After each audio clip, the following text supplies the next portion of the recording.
Ang naging focus ng DOST, particularly sa Fisher Day, look out sa waste coming from food and how to convert it to another kind of product. So, ang tawag natin yung waste valorization. So, for example, yung mga banana peels natin, pre-processed na, yung palang balat niya pwede pang gamitin as fiber. So, meron tayong mga ganong produkto, no? Our research. Simulan na rin namin pondohan yung mga different kinds of sugars that can be produced from waste. Tapos nagdagan ko lang din yung sinabi ni Sek about the food trip. Ang katuwang nun yung ating mga development din ng mga bagsakan centers, yung proper handling ng vegetables natin para hindi siya bumababa ang kalidad kasi hindi tama yung mga packaging na ginagamit. Part ito ng ating packaging program and at saka yung logistics para hindi naman nadudurog o na bubulok yung ating mga gamit. So,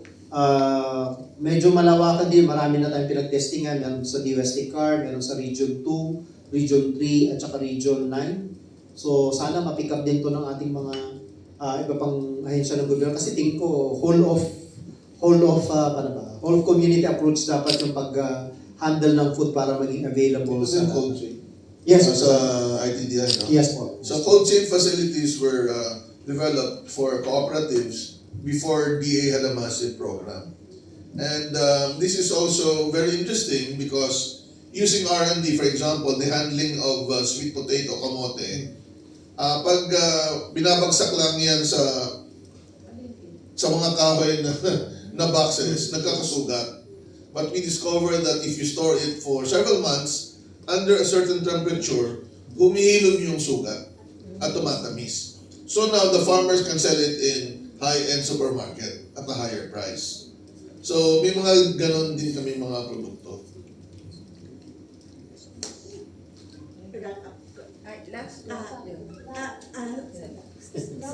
Sige, ano yung question ko? Sa Department of Agriculture po kasi, nagbabagsak kami dyan ng gulay. So, ang tendency kapag po hindi ka agad nabebenta yung gulay, nabubulok. So, hindi na namin pwedeng ibalik dun sa Nueva Ecija para ibenta ulit ng aros. Ano po ba ang pwede natin? Katsara mo. Kasi ang minister, wala siyang kagaya na sinasabi ni Sir Painit na wala pa po na ganun sa Department of Agriculture. So pwede silang we can help.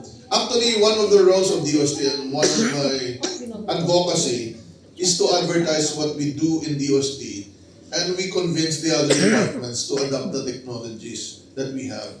Operationally kasi, hindi naman kami dapat ganon na trabaho na nila yun, but of course we wanted to help our farmers. Ang babalita ko rin is up and coming big effort that we're doing is on salt.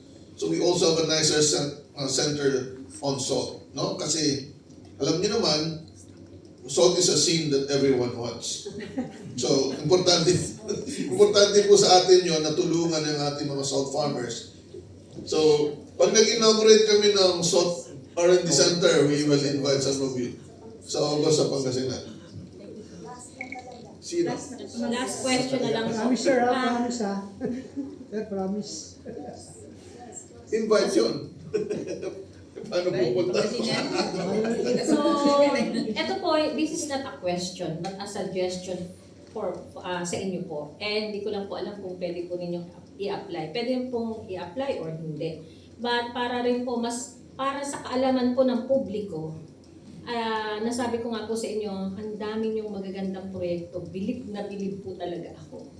Ang kakulangan lang po siguro ng DOST is dapat sa akin, as a suggestion lang po, based dun sa observation ko po, noon pa po, sa isang dekada na po ako mahigit nag-cover ng DOST.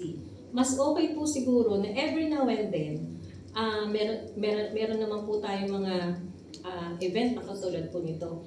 I-summarize po kaya po natin, parang katulad ng year-end report, or let's say summary of the report po ng lahat ng mga proyekto po ng DOST na nag-materialize, katulad po nung ni Dr. Montoya na yung sa PhilHealth po, hindi po namin masyadong alam yun na sa inyo po pala galing yun. So, nagpa-press con sila doon, ma'am? Opo, pero dapat po, para meron pong mindset ang publiko kailangan po ulit-ulitin po natin yan eh. Para it's like advertising. Ulit-ulitin po natin para malaman po ng publiko po na ito po palang mga ganitong proyekto, projects, nanggaling po pala sa inyo. Suggestion ko lang po yun. Okay. Yeah, that's a very good suggestion. Now, based on our experience as well, we cannot summarize everything in one sitting.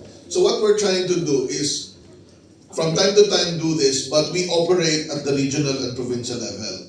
Doon tayo mag-ooperate. So for example, yung maraming technology ng Picard, minsan na-adapt yan, minsan karamihan hindi.